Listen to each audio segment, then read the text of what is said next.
The relationship that we have with watercress is all about health. You know, food really is medicine, and the relationship with watercress was across all of the country. You know, so it wasn't about being a posh food. It was a daily staple, and it was actually known as daily bread.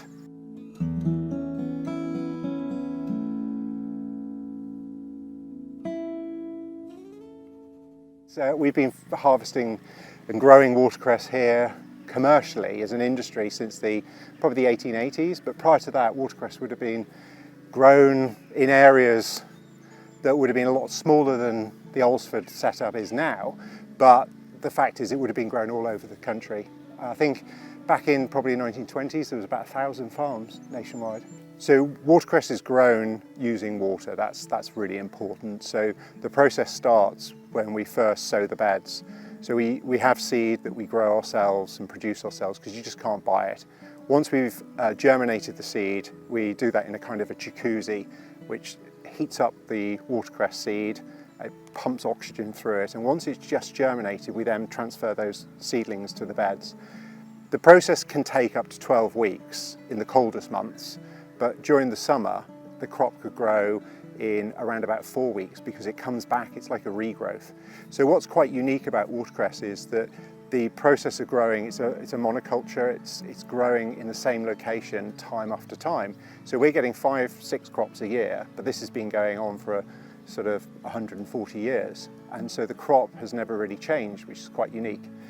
The secret to all of that is we're not growing it in soil, we grow it in water, and the spring water that flows from the farm, the top of the farm, runs through, and this farm in particular would have maybe 6-7 million litres a day, and that change of water is like the soil changing constantly because it takes all its oxygen and it takes all its nutrition out of the water flowing through.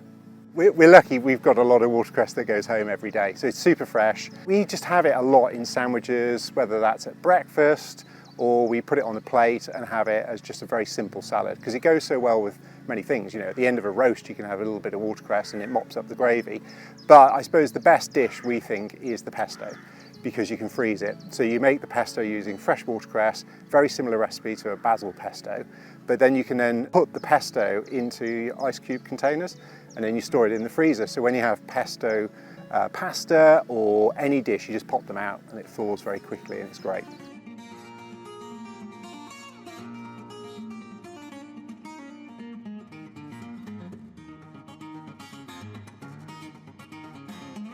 Well, the festival started 20 years ago. It was a local businesswoman wanted to promote watercress, and she started a very, very small festival just at the top of Broad Street.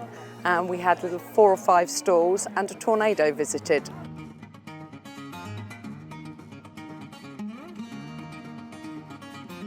I would say the public most enjoy the watercress eating championship. That's always a challenge and always good fun to watch. They also enjoy the music and of course just the watercress.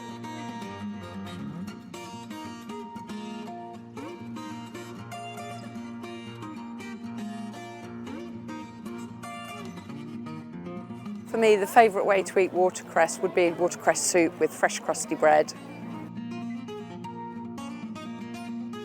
The Watercress Festival King and Queen are chosen through the local primary school. They run a little in-house competition and it's rewarded to the children with good behaviour or the best homework, and they change the criteria every year.